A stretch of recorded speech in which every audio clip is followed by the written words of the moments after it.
listeners. Thank you so much, everyone, for being here tonight. My name is Samantha Stovall. I'm a naturalist here at the Aspen Center for Environmental Studies. Welcome to the familiar faces and welcome to people I have never met. We're happy to host you here for our Potbelly Perspective series.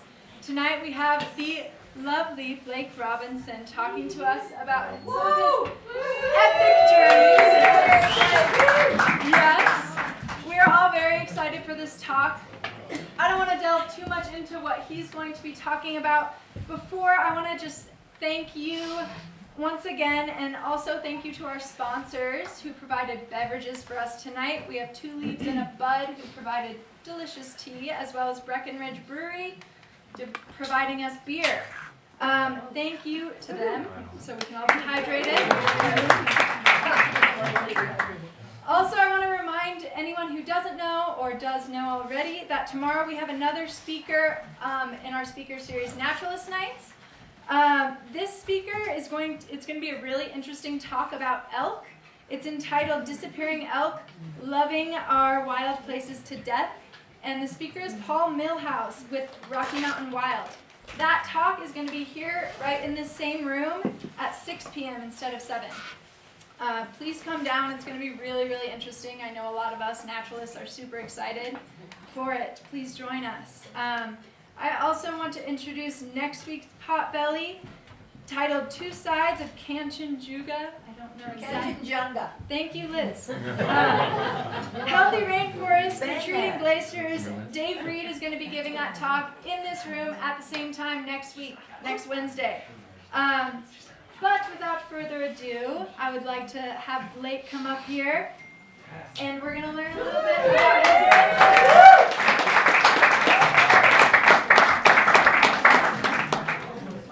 Thank you. Oh, also, after Blake talks, we're going to have a few minutes for Q&A, and we will have that happen after. Tell us a little more. Hello, everyone. Thank you so much for coming here this evening. I don't know how much I need to yell because I have a microphone, but I don't know what that means. So my name is Blake Robinson. I have had this absurd dream to go hike and explore all the national parks, and it's been awesome. So far, the journey is not over, but so far I have traveled 10,000 human miles, human-powered miles. I visited 30 national parks. I have 2 feet, and this has been my dream, and it has been amazing, and I'm super excited to be here to talk about it because, you know, normal society's all right, but this is like what I'm truly passionate about, and it's so, sometimes I can't even like be my true, I feel like I find my true self when I'm out on these adventures, and sometimes in regular life, I don't know if I necessarily find that same like true self, so maybe it'll come out a little bit tonight. So I'm excited about that. But anyway, so you're here to listen to me blab on and on about myself for, you know, like 45 minutes or so. So first, I'm going to spend a couple minutes before I selfishly take over and talk about you guys. When I quit my job initially to go on this trip, I quit with a PowerPoint, because why wouldn't I? And I really want you to ask yourself, you know, and if you can't come up with an answer now, just think about this. But if you were a billionaire, maybe some of you in the room are, I am looking for sponsors. If you were a billionaire with no restrictions on money or time, which tends to be kind of the reason people maybe don't do things, or if somebody told you only had 5 years to live, which is a bit morbid, but whatever.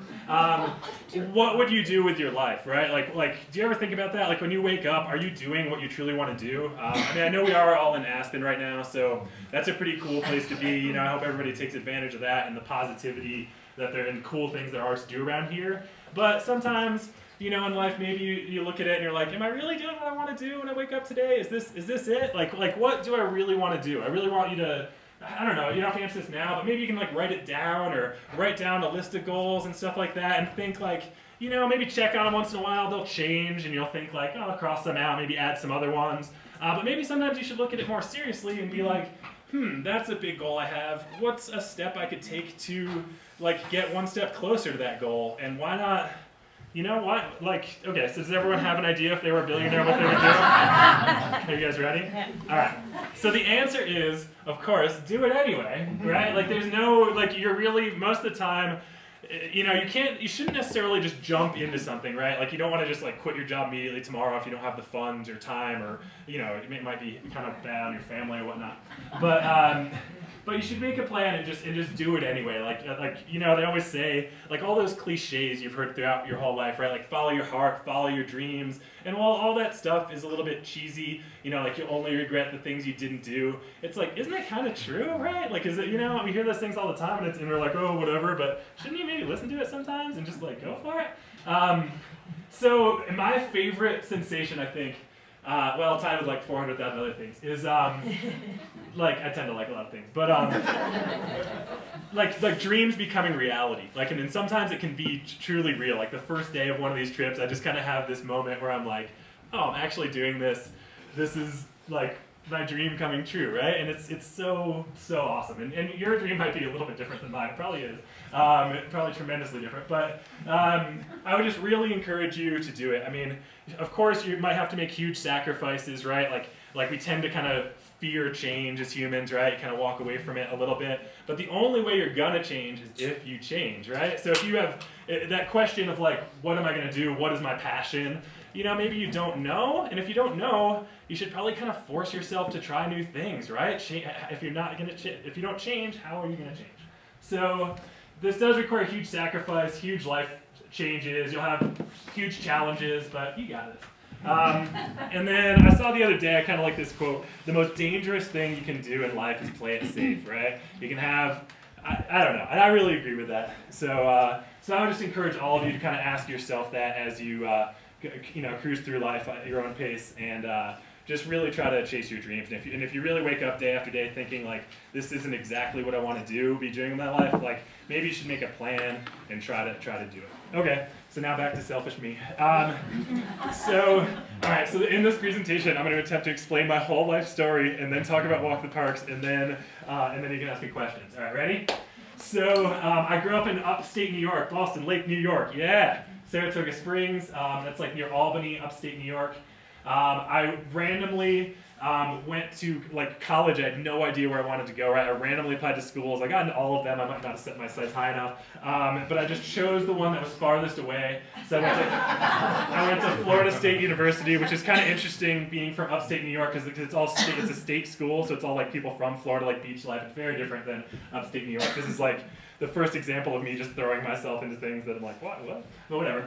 And I got a degree in international business. I went home and worked for a while. I was working like 70-hour weeks. So I'm like, I gotta save for something. And then I contacted a couple of professors from undergrad, and they were like, oh, you should. One of them was like, oh, you should come to grad school. I'm teaching in Northern Arizona University. So I was like, never been to Arizona. Might as well move there. So moved to Arizona. I got an MBA, right? So MBAs talk a lot about maximization, right? Like, how do we maximize value, right? How do we maximize profits? How do we maximize return to shareholders?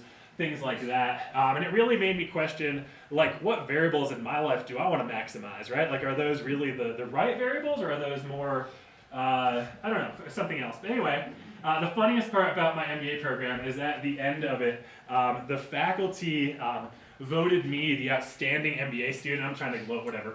But it was really funny. My parents came out for graduation, and I was like, why on earth would we go to graduation when the Grand Canyon's like an hour and a half away? We should totally go to the Rim and check it out. So they actually had to give me the award like beforehand because I was totally ditched graduation to go to the Grand Canyon. So, and then I also ditched like all the job fairs and stuff because I wanted to really balance that MBA life, and I got this idea with almost no like outdoor experience. I did like, checking out the Grand Canyon and stuff, but I was like, I should go hike the Appalachian Trail, right?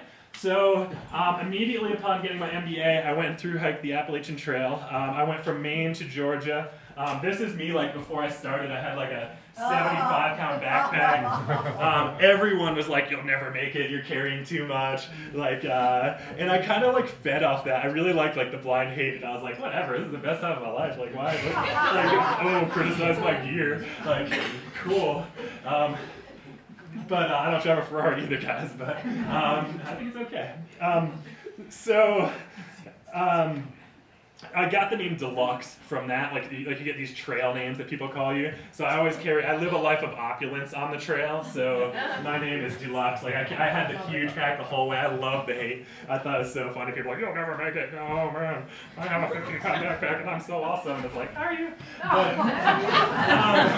is it more in your head? But that's okay. So, but that experience was just absolutely amazing. The Appalachian Trail just blew my mind. My first time hitchhiking, first time in nature, it was like 6.5 months. It was truly like just unbelievable. I enjoyed I met so many amazing people. It was, I could give like 4 presentations just on that hike alone. So amazing. And how I really knew that I found something really special is that at the end, right, like the last month, it was like December, January, and the Smoky Mountains are like ice storms, and it was so cold. And everybody I ran into, there wasn't tons of people at all, but the people that I did run into, everyone was kind of ready to move on, or ready for it to be over, or ready for the next. But I was just like, I would look at those people and be like, are you insane? Like, this is amazing. Like, why would I ever want this to end? So that thought really stuck with me, because they would tell me that and I'd listen and be like, oh man, we feel very differently about this. But it was just, like at the end, I would have gone forever. But sadly, I didn't have the funds, so I had to go. I had no idea what to go. I remember like going back to my parents, I had no plan whatsoever. I thought a lot of these trips, I think a lot of people are like, I'm going to figure out my life, I feel kind of lost, and I'm going to find it, but you really end up usually like way more confused and like, what do you mean, normal society? I don't know. So that's how I felt for sure. I was at my parents' house, I'm like, well, what do? I called some random friends. Somebody who I went to school with in Florida State was living in Portland, Oregon. He's like, I have a spare room, you can come live with me. So I was like, sure, I've never been there. Moved to Portland, Oregon. I worked at Netflix for a while. That was funny. They put me on this team where they were essentially like, dumb down your job so that we could teach the people below you how to do it. Literally the day we finished our project, we did a real good job. They laid off our entire department. And I was excited though, because I got severance. I was going to quit anyway and go hike more, because I was on this hiking thing. I was also working, it's all about hard work too. I was working they let me work 7 a.m. to 1 a.m. and I would do that. They had some food for free, which was nice, but I would do that like 7 days a week. For just as long as I could. I really am just all about like, you can just save money if you want to. And, I ran a marathon too, but whatever. And then, so then I tried to do the Pacific Crest Trail. I was trying to go Mexico to Canada. This was my first taste of failure. I made it about 500 miles, and I got a stress fracture in my foot. So I ended up going to San Diego. Gosh, I lived in these people's like backyard. It was only a block from the beach. I'd limp and like read books. That was actually kind of fun. And then, but I was living in like the 4-year-old's playhouse, and the 4-year-old was very confused that someone's living in his playhouse. So then I have so many stories, and so I'll try to get to you in a little bit. We're only on the second bullet point. Oh no. So then I rented a car. I actually spent a bunch of time in the hostels in San Diego. That was hilarious. And then I rented a car and went to Yosemite because my foot was still really hurt. I kept re-injuring because I'd walk on it. I didn't have health insurance, so I couldn't actually get it like diagnosed. But I did meet people, and they were just like, oh, just stay off it, it'll be fine. And then, but I kept re-injuring myself. I went to Yosemite, and I just got a campsite, and I would give hikers like a ride anywhere just because I was bored. So we would go, I don't know if you've been to 12 Mile Meadows, and then we'd drive just like Glacier Point and back in the day just for fun, or we'd go down to Lee Vining for breakfast, drive to Lee Vining like 4 times a day, because why not? But that was fun. So then I'm like, what am I going to do? I was like, I'll go visit some friends in Flagstaff, Arizona. They all were kind of going their own separate way after about a week. I joked around my second day there with a friend, and I was like, maybe I'll just buy a bicycle and just ride my bike across the country. My foot's like 95% healed. So, and it was just kind of a joke, haha, yeah, right. 2 days later, I got my bike. I just bought this cheap bicycle. I bought these small garbage cans, poked holes in them with a screwdriver, zip tied them onto the back of the bike, dumped the backpack in, good to go on a bike tour, right? So, and it's definitely true, like, oh, I need the fancy gear. It's like, nah. I went to the south rim of the Grand Canyon, north rim, and then went like southern Utah. It isn't one of those squiggly lines kind of on there, but this is a bike tour. And then I wouldn't really recommend this though. I did it in July and August, Arizona and Utah. Not the best bike tour. I only thought I was going to die of heat exhaustion once though, so I feel like that's a success. So I get to Durango, right? I meet this couple, and I'm sorry all these stories are like so fast. There's so much more to them, but so I meet this couple at a gas station like 5 miles outside of Durango. Within like 3 minutes, they agree to store my bike at their house, give me a ride to the trailhead the next morning. I remember going and planning, and I had no idea. I was like, yeah, I heard the Colorado Trail would be a cool thing to hike. And I just bought all these maps. I had no idea what I was doing. It was my first time in Colorado ever. So awesome. They held my bike for me, dropped me off. I hiked the Colorado Trail, absolutely fell in love with Colorado. Man, the San Juans, absolutely gorgeous. And then I was like, I gotta move to Colorado. Have to do it. So I kind of explored every town along the way. And my first time in Aspen, the Colorado Trail passes through at Twin Lakes. So I hitchhiked over the pass, right? You gotta hitchhike over the pass. And I came here and I really liked Aspen because it sounded cool because there were 4 ski resorts, and the kind of affluence here made it seem like it would be a little bit easier to make a living than most mountain towns. Like other towns are pretty cool, but like, man, Telluride or like Crested Butte or something, it seemed like it'd be a lot harder to make a living. So I was like, I'll just move to Aspen. So finished the Colorado Trail, in Denver, got a ride from a girl from New Jersey out to Aspen. She still lives here actually, which is cool. And then I randomly met her on the internet. She gave me a ride here. She was really nice. And then, oh my god, my first season, I skied 140 days in a row. I was so excited. Every single day of the season. Then I went to some real deals. And then, I mean, now I have like over 1,000 ski days, something ridiculous. And then, but if you're gonna live here, might as well do stuff. So then I left and I was like, oh, I'm not gonna come back to Aspen. There's so many other places to go explore. I went to Nepal for a while, chilled there. That was like kind of cool, but I was like, yeah. And then I came back. I went to the Continental Divide Trail. Canadian border. You got Glacier National Park and Bob Marshall Wilderness. If you guys ever get the chance to go there, it's awesome. Oh my god, so I hitchhiked into Helena, Montana. I barely had my thumb up. These people pull over. It's like this 75-year-old gentleman, and then is the driver. In the passenger seat is a guy from Nepal, actually, this country I'd just come from, and he was the only guy to get married on the summit of Mount Everest. And then they also had like an 18-year-old who was a senior in high school along for like the cultural experience, and they loved just hiking around, and this guy loved driving his big truck like on all these back roads in Montana, and I ended up spending like 10 days with them. That's my best hitchhike ever, I think. And we went backpacking together. They were so cool because at first they were like, I was like, are you going to Helena? And they're like, no, it's gonna take us a few hours. And I'm like, well, that's creepy. But but then they turned out to be nice. You know, it's really not the question and the answer you want to hear. Like, oh, cool, yeah, just trap me.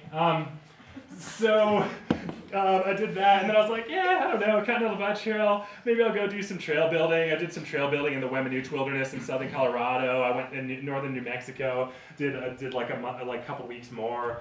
That was awesome. I did tons of local trips, and just my comment on that is, man, you can do a lot if you have your bag fully packed and all the food and everything. And I would keep like a big list of adventures that I'd want to do, and then you can try to download directions to the trailhead ahead of time, and then have the maps already ahead of time. So then you can just look at the weather and then just go. And there's so many places to go. So then if you have the pack ready the night before, you leave immediately after work, you got so much time to explore. But then I took 5 years off and did nothing now. Okay, what happened next? Yeah, so I did tons and tons and tons of local trips in my time living here. And I was like, oh, I should do some more long hiking. I went back and did the northern 500 miles of the Appalachian Trail again, New Hampshire and Maine. Absolutely beautiful. I could just do that over and over and over. It's like world class. Then I was like, the next year, I thought I would do more of the PCT. I did the PCT where I left off all the way through the High Sierras to Donner Pass. That was absolutely amazing. Another beautiful place. You should really just try to go everywhere. That's the goal, right? And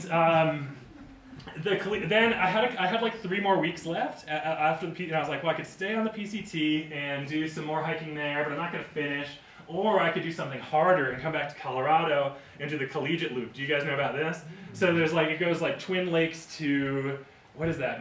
Is that Monarch Pass? Over by Salida? What's that pass? Yeah. Yeah, Monarch Pass. So then there's the Continental Divide Trail and the Colorado Trail. But I thought that was too easy, so I did all 12 14er summits along the way. And that was an awesome trip, though. I've never really been much of a peak bagger, but I found it really cool because I would go, like, hike to tree lines, set up camp, wake up super early, kind of go run up the peak without a pack on, which was fun, come back down, and then just, like, slog to the next one. That was actually, it was awesome. I loved that.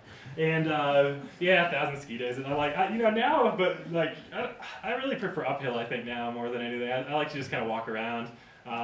Backcountry skiing, I'm not I do love to go into the backcountry in the winter, but avalanches kind of freak me out around here, especially, you know, because it seems like even if you know everything in the world about snow science, that some of those people still kind of like, I don't know, you can die pretty easily. So I don't know, anyway, so I'm pretty cautious about that. It seems like there's just a big kind of uncontrollable risk that a beacon and a freaking airbag aren't going to save you from. But, so anyway, there's like my life. So I know what you're all thinking right now. Like, why don't you do more, right? That's not pretty lazy. Like, why would, like, set your goals a little higher, Blake? You can do this. So I'm like, hell yeah. So originally I wanted to do, this isn't the best like graphic, but my original plan for Walk the Parks was to like start in Yellowstone, go all the way down here, go down here, go down here, then ride my bike all the way this crazy route down to Key West, Florida, then start walking up the Florida Trail, South Alabama Road Walk, Pinhoti Trail, Congaree, Appalachian Trail, Acadia, North Country Trail, make up my own route, Pacific Northwest Trail, Pacific Crest Trail, and then like come down here. But I don't know, that didn't work out exactly as planned. So this is what I've actually done so far, and I actually have taken, I've taken Strava with me the whole time, so this is actually like I didn't make this is from all my GPS data. Do you guys know what Strava is? It's like a GPS tracking app. It's like, so I've had that on, I just carried tons of batteries with me the whole way. It only failed like 3 or 4 days the whole trip, so this is like everywhere I actually went according to my GPS. Which is kind of cool, because I figured people like to lie and stuff, but I haven't lied too much. And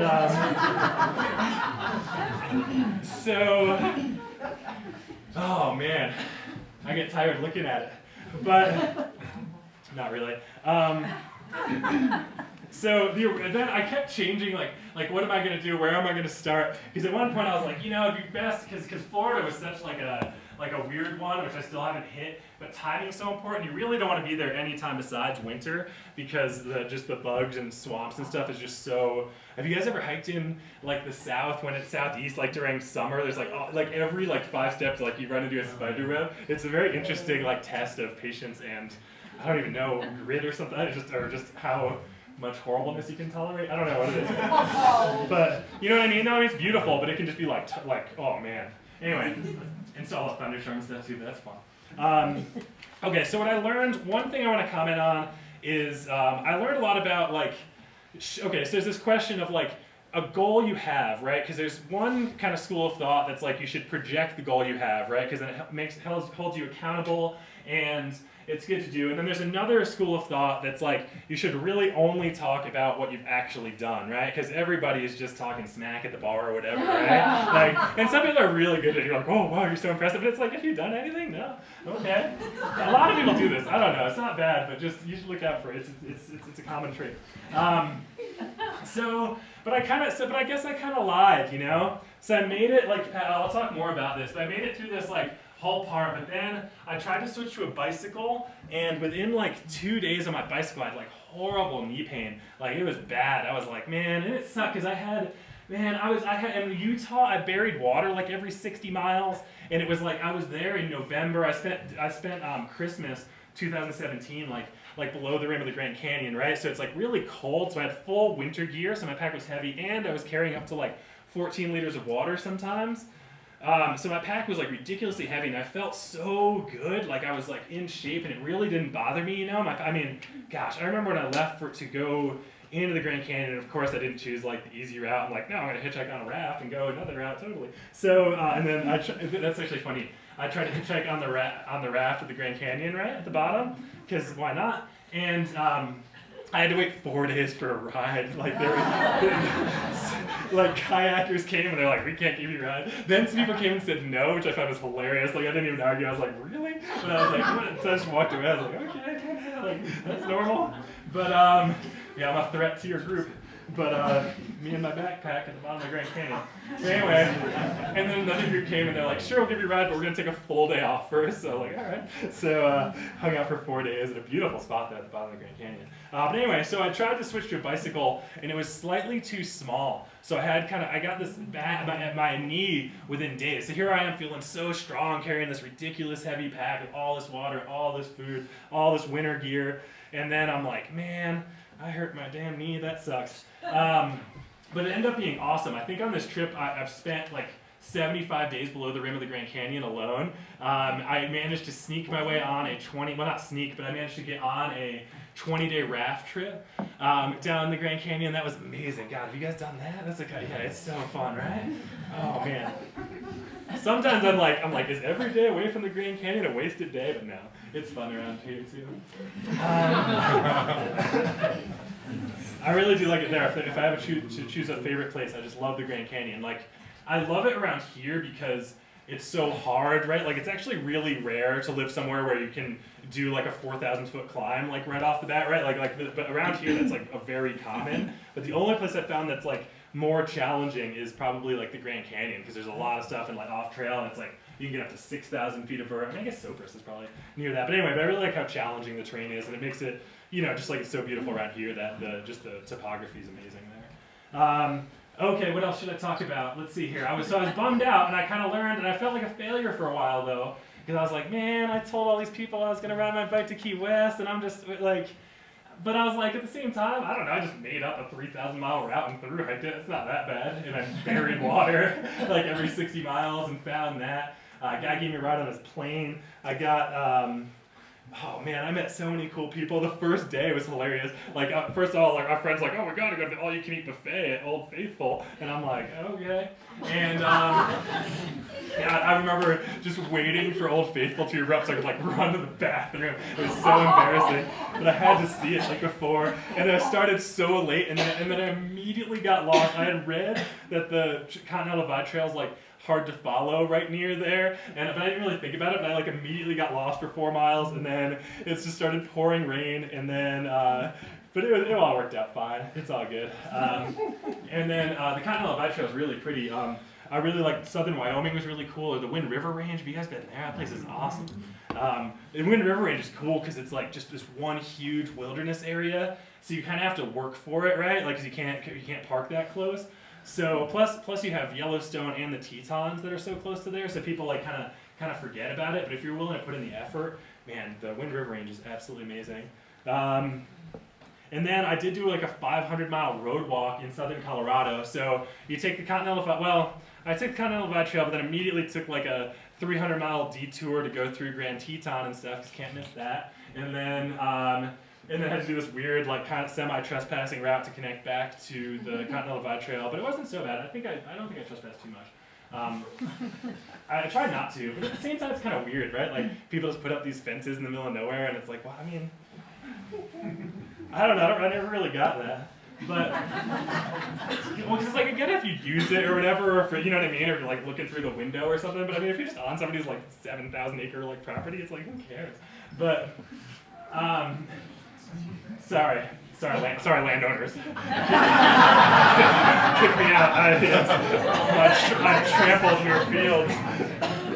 And I'm eating candy in my backpack. So I did Continental Divide Trail, and then I walked into the town of Salida, and then I did this like ATV trail called the Rainbow Trail down the Sangre de Cristos, and then you cross over, and then you're in Great Sand Dunes.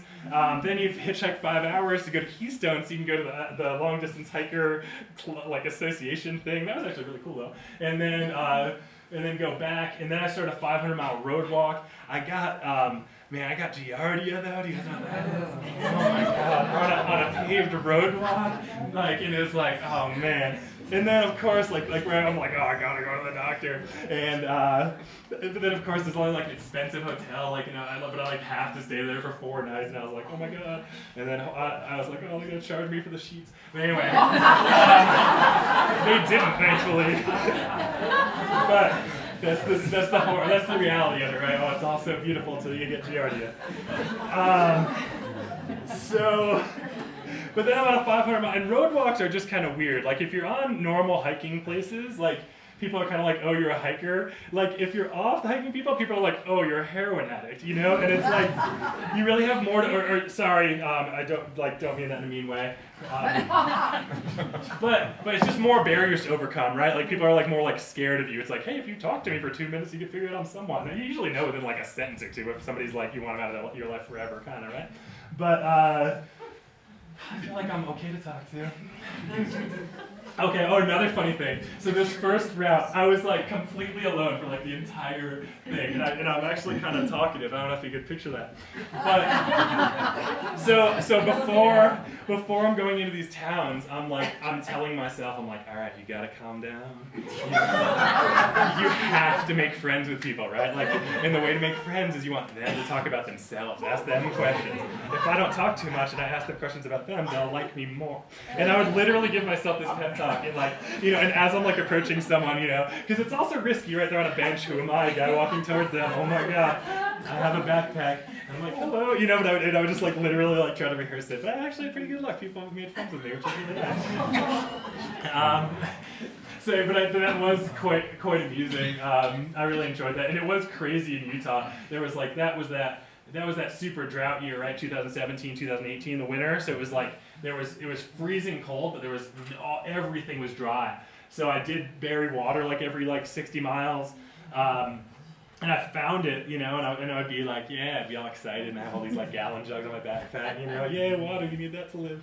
So, but it was super beautiful. Highly recommend, you know, if you have the time to do a 3,000-mile hike from Yellowstone to there. I might skip some of the road walk, but other than that, yeah, and then the Grand Canyon, really cool. All those places, really cool. All right, so then I was like, oh my God, my knee hurts so bad, right? So I get to, and I'm like, man, I failed. Did I fail at my journey? Is this over? And of course, you know, I'm super responsible, so I don't have health insurance or anything to go to a doctor like a normal person. So I was just like, man, I'm screwed. What am I going to do? I really thought my trip might have been over. But then I hung out around Flagstaff, and after about 5-6 weeks, I was actually kind of good. My knee started feeling better. I started testing it more and more, and I'm just like, all right. So it just whatever I had, and it was horrible. I could barely walk. Was fine. So I kind of screwed myself on timing. I also learned that my true passion is really more backpacking. I love walking and hiking. While I do enjoy cycle touring, and I don't want to write it off completely because there's so many people I've met that are so passionate about it and love it, but in our culture of distracted driving and texting and stuff like that, it kind of terrifies me. You're just relying on people not to kill you all throughout the day, and it's weird too because you're trying to stay as bright as possible in a scene, but then at night when you're camping, you're trying to hide right next to the road, and I don't necessarily, and plus you're in town every day. I think one of the really cool parts about long distance hiking is kind of that you're away from that, right? So you get more excited, and kind of get rewarded. If you're in town every day and you get to go to restaurants every day, like we do in, normal society, I guess. But we always have access to all these luxuries. But I really like that about hiking because it's if it rains for 5 days, you're really a lot happier to have a roof, right? We're subconsciously happy to have roofs and walls, but you really appreciate it if you're hiking and it's super windy or rains all day. You're like, wow, warmth and no wind. That's weird. So. And you really appreciate a meal more, I feel sometimes our culture, we get a little overcritical of the steak's slightly overcooked from when I ordered it, and it's is that really that big a deal? But anyway, I'm sorry, you guys, if I offended you. So I was I'm just gonna go. So I kind of messed up my timing for Florida because I was talking about that, right? Florida's really important. You really want to be there January, February, the hiking months. Other than that, it's really, really not good. So I was like, all right, I guess I'll just have to hike the Appalachian Trail again. So now I've hiked almost 5,000 miles of my life on the Appalachian Trail. I've spent over a year out there, and God, I love it. And that's my favorite of anything I've done so far. Favorite place, I guess I'll say Grand Canyon, but favorite trail is the Appalachian Trail. And the reason why is that most people that do it are kind of new to backpacking. You kind of have that beginner energy, and people are super, super excited, right? I find anytime people get into something, and I'm guilty of this too, you kind of get set in your ways or think your way is the right way, you know what I mean? You're kind of well, Maroon Bells looks alright today, but I've seen it when it's snowy or the sunrise or whatever. But really it's kind of spectacular all the time, and kind of everything, just nature in general is. And I like that, just that energy, and it just the Appalachian Trail just exudes that energy, and people are so stoked, and I love that. I could do it for the rest of my life. I wish I could figure out some way to do that, actually. If anybody has any ideas, please email me or call me or whatever. And then, midway on the Appalachian Trail, I took a side trip. I went up to Isle Royale National Park.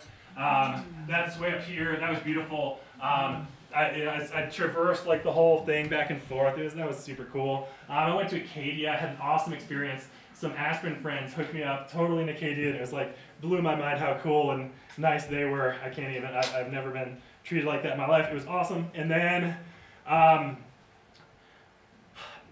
was like, you know, I kind of hurt myself. I was kind of hurt, and I was kind of denying it. Like, I finished the AT, and I was a little bit hurt. So it was like my back was messed up, and I was like, man, I probably should stop hiking. So I did take a couple months off. I came back and worked here for a little bit, and I did do a bunch of strengthening exercises.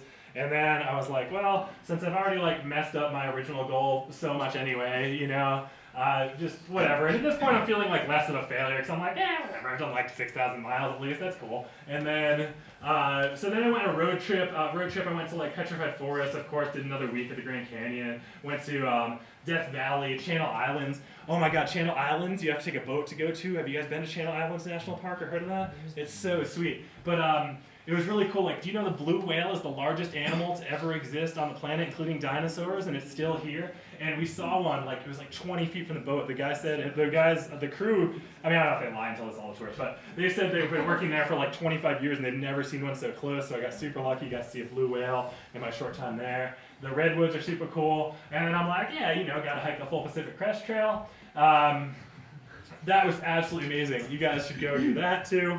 Highly recommended. Pacific Crest Trail. So in this, I visited 30 national parks so far, and yeah, there's a map. And to be honest, I don't even know. It doesn't even look that filled up with red lines. I gotta get after it a little bit more, you know. Once again, it's like that's it. You know, come on. All right, so here's some stats. So far, I've been out there for a total of 675 days. I've done 9,848 miles, hiked like 9,000, biked like 483, 1.5 million feet of elevation gain, 19.5 million total steps, blah, blah, blah. 30 national parks, there's a big list.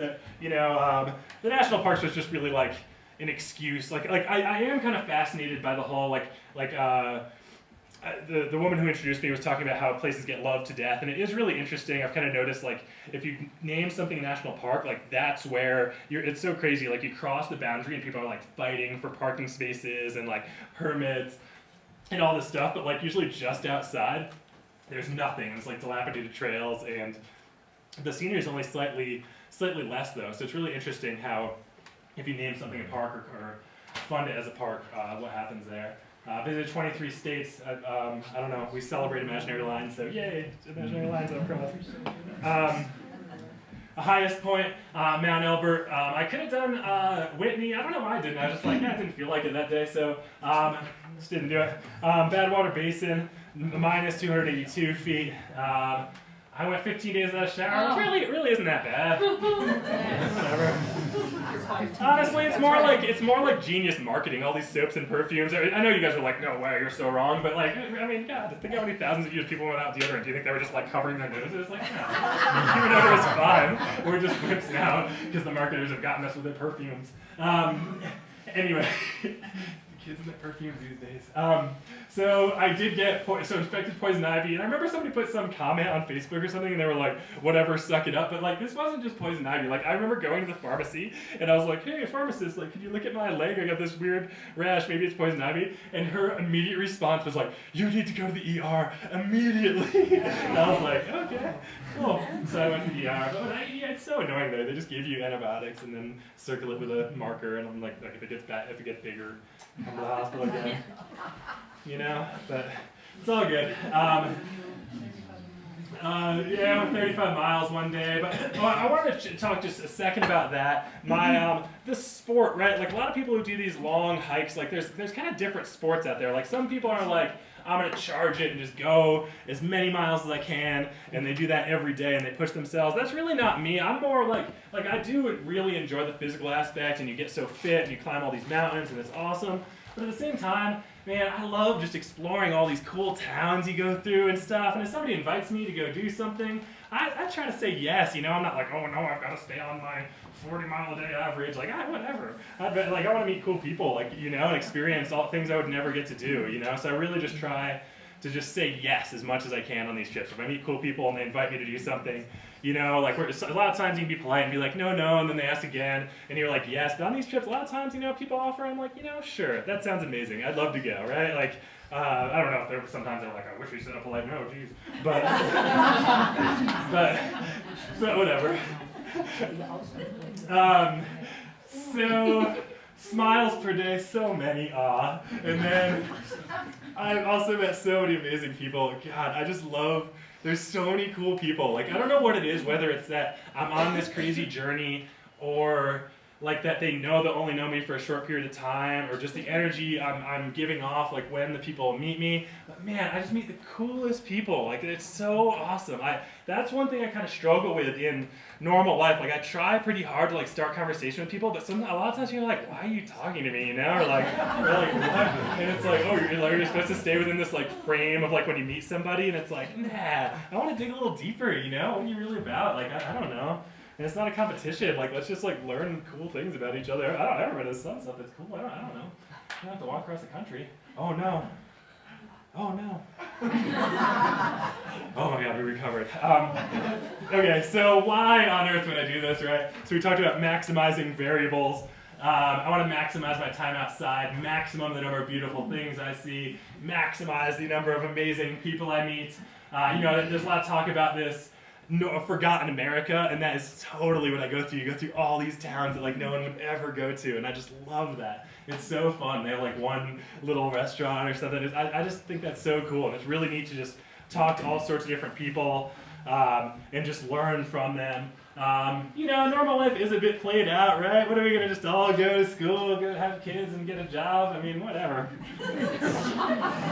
Might as well try something different, right? I'm not against it. I'm sorry if I come across as like being against that, but to each their own, honestly. But I don't know, maybe try something different too, whatever. And you really go for this sense of freedom. So this is something I think about on these long trips, right? If you're out for like a month, 2 months, 3 months, like a lot of times on normal, like what people call vacation, like you kind of are not counting down the days, but you know it's going to end, right? Usually it's only like a few weeks or whatever. If you're ambitious, sometimes it's only like 3-4 days.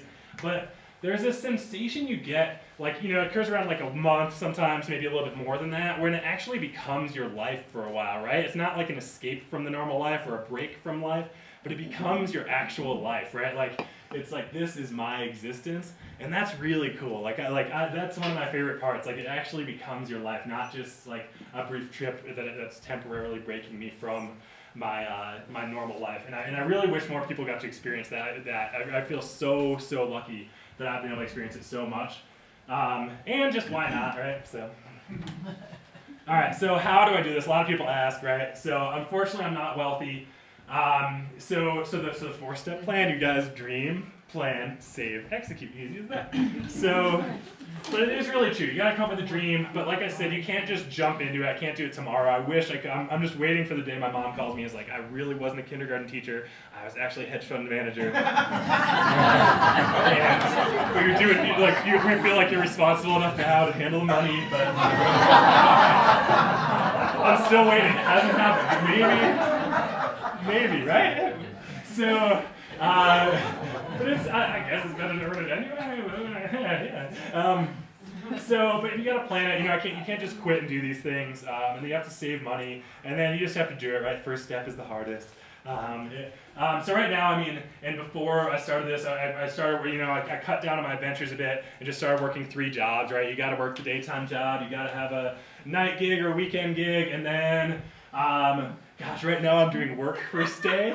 I live in a 1-room cabin, and it's awesome. I actually made a joke with a guy at a meeting like 3 years ago. I was like, I wish somebody just had a cabin on their property, and I could just live in it, and I'll totally do work for them. And he literally like built a cabin and was like, you can live in it if you do work for me. So I'm doing that right now, and that's awesome. And some friends have also really helped me out. Thank you so much. And try to go low on expenses, like I said before, like I really try to say yes as much as I can on my trips, but here I'm a little different. I kind of say no sometimes, because like if I'm always going out, if I go out to the bars, I go out to dinner, that's kind of expensive, you know, you spend $100, that's like a week hiking, you know, and hiking's real fun. Not that it isn't real fun to go to a bar, but I don't know. So I just try to like lower my expenses, really analyze that, see how I do. And then just really being committed, you know, I think that, like I was talking about setting those goals, like you really know you want something if you're like truly committed. And it is gonna be hard, you might doubt yourself, but, or at least I doubt myself sometimes, but you just gotta commit and go for it. Okay, so I have a few more minutes before question and answer time. So I'm going to try to go through, so I've met all these amazing people, right? So I'm going to try to tell more quick stories. I have like 4,000 stories I can tell, but here's 30. So,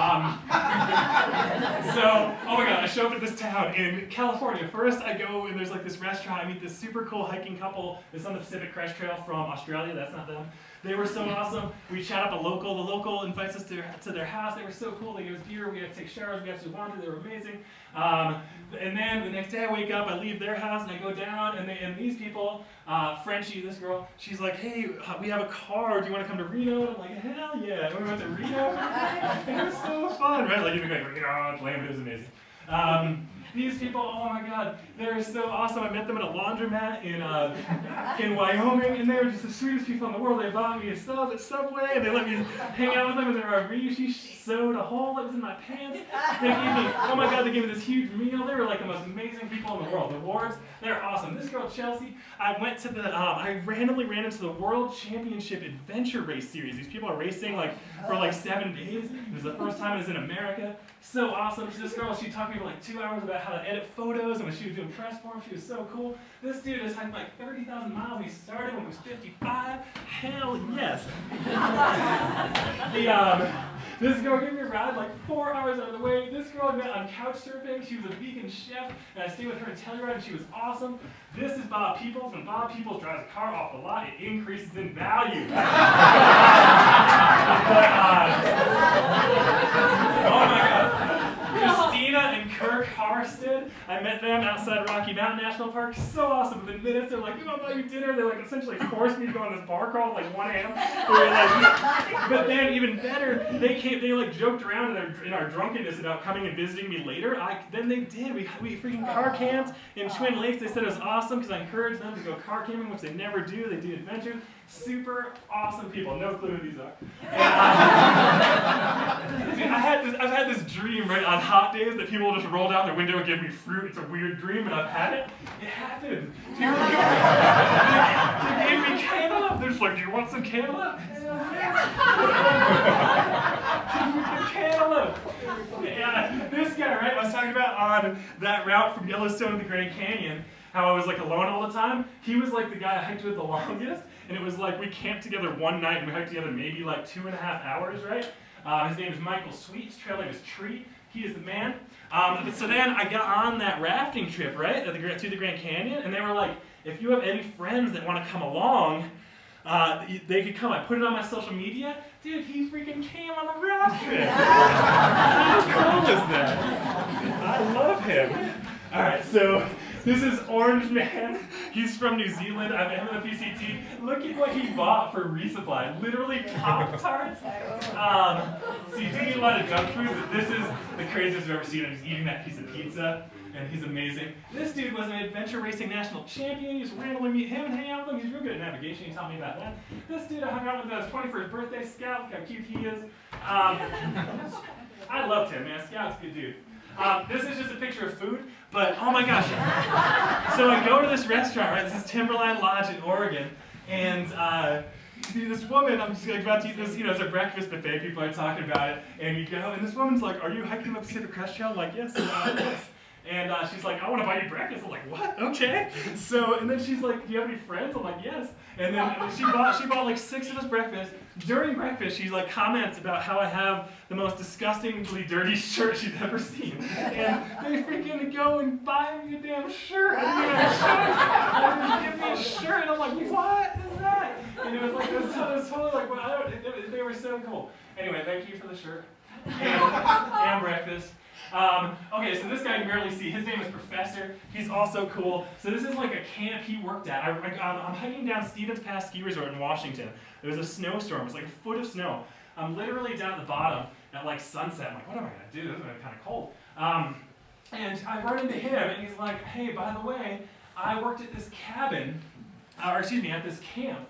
And he's like, why don't you come and you can just like stay there? He ended up taking 13 of us, all these hikers, and we got to stay there for like 3 days, wait out the storm. They had all this food, and they were just like the nicest people in the world. And like that's super amazing. right, I'm gonna keep going, I think this is the last one, maybe. All right, okay, this girl, Trish, so awesome, love Trish. We met on the Appalachian Trail, right? I was hiking the Pacific Crest Trail. She hits me up and is like, I live close to here. I'll come pick you up. I'll make you dinner. Yes, okay. So hang out with her, contact my stepsister, right? Because this is near Los Angeles. She lived in Palmdale. She just moved to Los Angeles. It was totally random, right? So I'm going to Los Angeles 1 day in advance. She's like, oh, you can leave my pack at your house.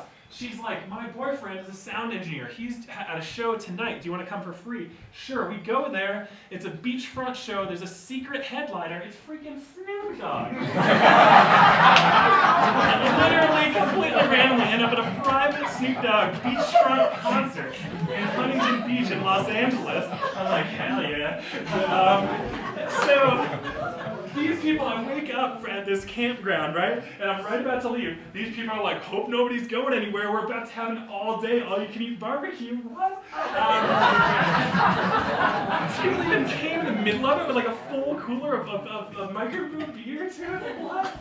I don't even know why all this happens, but it's pretty good. This woman is Donna Softly. She's amazing. She invites every single Pacific Crest Trail hiker to her house. Hiker heaven. That for like 20 years or something. I would kick people out, man. But she is so cool. I love her. This guy, right? I meet him outside of Moab, Utah. He is so cool. He knows everything. He's asked me questions. He's like, oh, so you're like a real backpacker. I'm like, well, I don't know. And then but he knew all about my route. He knew everything. Most people like kind of maybe don't know. Like, I shouldn't even say it. So he knew everything.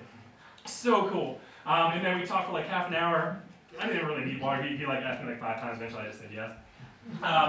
But I took some water, and he's like, I have a plane, hit me up when you get to Moab, freaking go, stay with Mia, who I met on the PCT. We got to go boating with this guy who hit it at the slots in South Lake Tahoe, and he was like, you want to go on a boat? So I met Mia, we went boating, it was so cool, Lake Tahoe. And then the next time we hang out, I stay at her house, and we get to go on a freaking plane together. Hell yeah.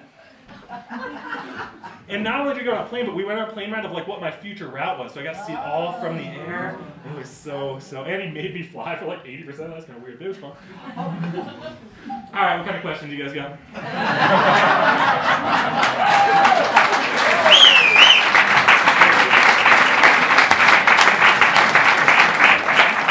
Yes. Hey, I don't get the bury the water every 60 miles. Yeah, that's How what are I you doing that? said. Yeah. Oh, so I ran in the car when I was cruising through. I went to Grand Junction, did a presentation at a school there. Ran a car in Grand Junction. You buy the water. You bury the water. You walk to the water. And then just the GPS it or something? Yeah, I GPSed it, and I actually wrote like I took a picture of where I buried it, and then I also put comments of like what the trees looked like and stuff because I really didn't want to litter at all, obviously. But Well, then how far are you driving? What's Are that? you driving the entire trail? 60 No, because so it wasn't a 4-wheel drive car. Like pretty much that was the shortest distance I could get. Was like 60 miles. So because I kind of looked at so I knew this about this route. So the whole route up to that, I actually calculated or kept track of the amount of water I drank every single day, so that I knew how much I actually consumed, so that I would know the amount to bury for myself. So based on those equations, so does that make sense though? So you're just driving to one place, dropping it, coming back, and then hiking? No, I brought like 40 liters of water and then drove all across Utah, buried it, and then went back to Grand you did Junction. do a big Yeah, and then walked Okay. back. But I just did it in like 2 days, just drive like 12 hours a day. Okay. Ain't nothing. Blake, how did you just hop on a Grand Canyon private trip? Okay, so there's this Facebook group called Grand Canyon River Participants Needed or something, and it turns out that so I don't have any like rafting experience. I'm not like most people looking for doctors or I don't know what they're looking for, but not me probably. So just based on like experience level. But so the person that I found though, like it turns out that I worked with his wife's sister here, and they called her and she vouched for me, so then I got to go. So that's how I got on the 20-day raft trip. Yeah, and it was cool, totally worthwhile, yes. Any crazy wildlife encounters? Yeah, I saw a whole bunch of wildlife, really. There were some badgers that were cool. I saw so many moose within 3 feet, and I noticed my thing is like, you go around and they're like, ah! And then you like immediately go backwards. That was my pitch was probably a bit higher in real life, that my reproduction's not quite reality. But I saw so many moose like within 3 feet. I don't know, I saw a ton of bears and stuff, but nothing like bad, all like positive experiences. Horses. Oh yeah, wild horses. Oh my gosh. So in southern Wyoming, there's also like the water sources are every like 20, 30 miles or so. So you really have to get water from all of them. One of them, there was like 200 head of cattle and like these wild horses. So I felt bad, man. I have to make all of them leave, but it's like I need water. So I'm like, excuse me. And then the horses though, they didn't go away. So I got a cool picture. I think it's in this slideshow somewhere. But yes, I did see horses. Thank you, Shanna. What other questions do you guys have? None at all? Yes.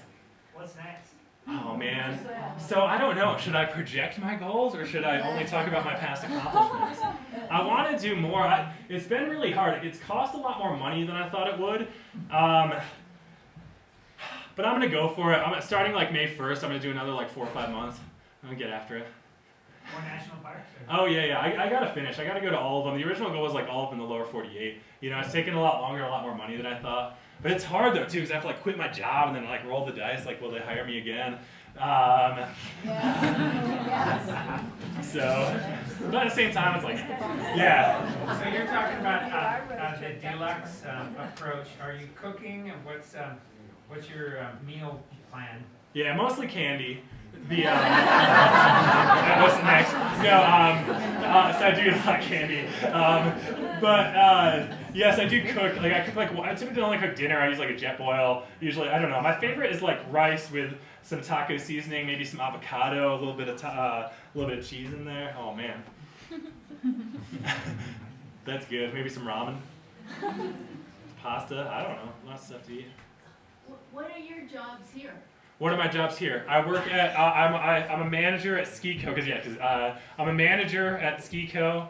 I do catering, and then I do work for stay at my current like housing that I have.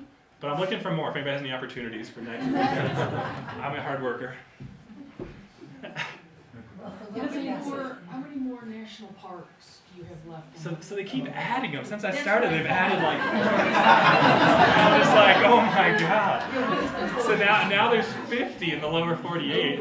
Yeah. So I've done 30, only 20 more to go. Yeah, I was like, oh, this goal isn't too big. And I'm like, oh my god. But it's all good. What months did you hike the AT?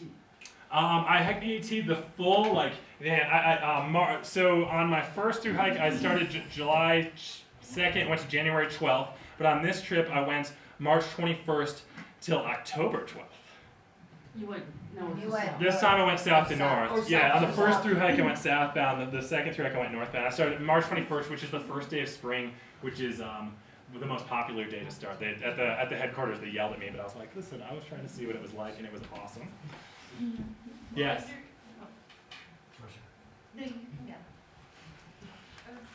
What was your favorite state? Favorite state on the AT?